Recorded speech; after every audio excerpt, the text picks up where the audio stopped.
મોરબીની સાયન્સ કોલેજમાં ફી વધારાના મામલે વિદ્યાર્થીઓએ કોલેજ પ્રટાંગણમાં ભારે વિરોધ કરી ફી વધારો પરત લેવા ઉગ્ર રજૂઆત કરી હતી. સર્વોદય એજ્યુકેશન સંચાલિત MM સાયન્સ કોલેજમાં 700 જેટલા વિદ્યાર્થીઓ અભ્યાસ કરે છે, જેમાં ટ્રસ્ટ દ્વારા ડેવલપિંગ ફીના નામે ₹1250નો વધારો ઝીંકી દેવામાં આવતા વિદ્યાર્થીઓ રોષે ભરાયા હતા.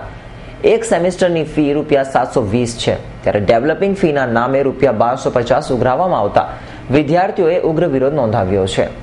વિદ્યાર્થીઓએ જણાવ્યું હતું કે તેમની પાસેથી ડેવલપિંગ ફીના નામે રૂપિયા પડાવવામાં આવે છે, જ્યારે કોલેજમાં કોઈ જ વિકાસના કાર્યો કરવામાં આવતા નથી અને કોલેજ પરિસરમાં પ્રાથમિક સુવિધાઓનો અભાવ છે.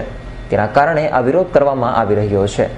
આ મામલે કોલેજના ટ્રસ્ટી રજનીતભાઈ મહેતાએ જણાવ્યું હતું કે કોલેજમાં પ્રોફેસરોનો સ્ટાફ ઓછો છે, જેના કારણે વિઝિટિંગ પ્રોફેસરો દ્વારા કામ ચલાવવામાં આવી રહ્યું છે.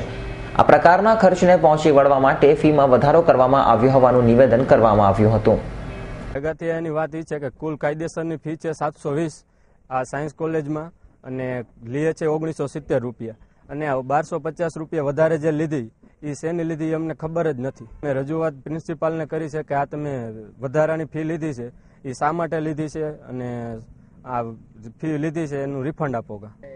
ત્યાંથી એમ કીધું કાયદેસરના પગલાં લેશી અને એવી રીતે ગોળ ગોળ જવાબ આપે છે. રવિ મોટવાણી, S9 ન્યૂઝ, મોરબી.